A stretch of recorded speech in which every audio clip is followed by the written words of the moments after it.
बड़का गुमान छै, हमरा काकी के कैची जुबान छै।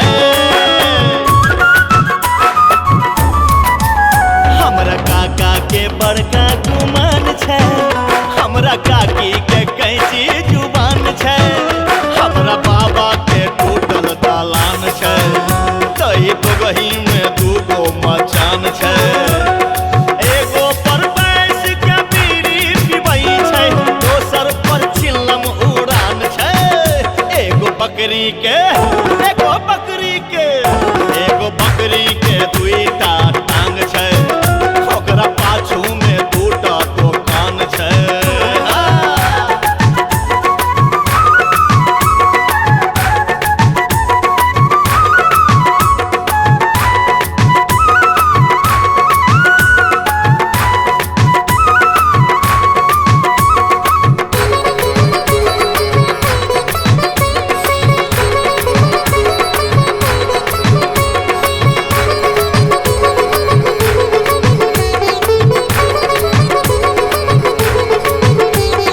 मामा के मामी त जान छै, हमरा मामी के मुँह मुस्कान छै। हमरा मामा के मामी त जान छै, हमरा मामी के मुँह मुस्कान छै। हमर भैया अखन परेशान छै, हमर भौजी त अखन जवान छै।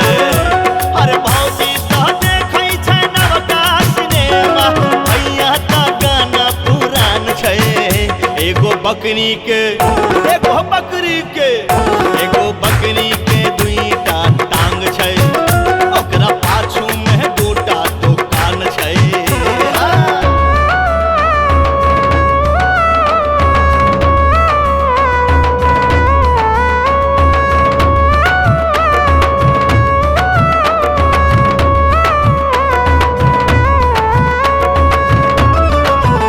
एगो पौनी के लग चपुराम छै, एगो भेजा के लग बरसाम छै।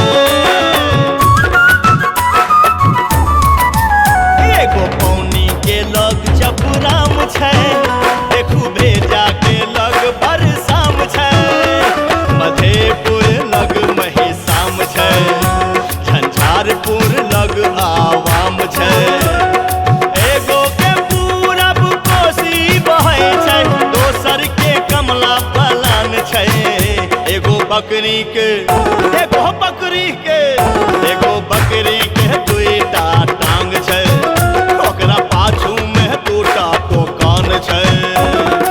एगो में बेचै छै करुआ के तेल, और दोसर में फुटहा बादाम छै। एगो बकरी के एगो बकरी के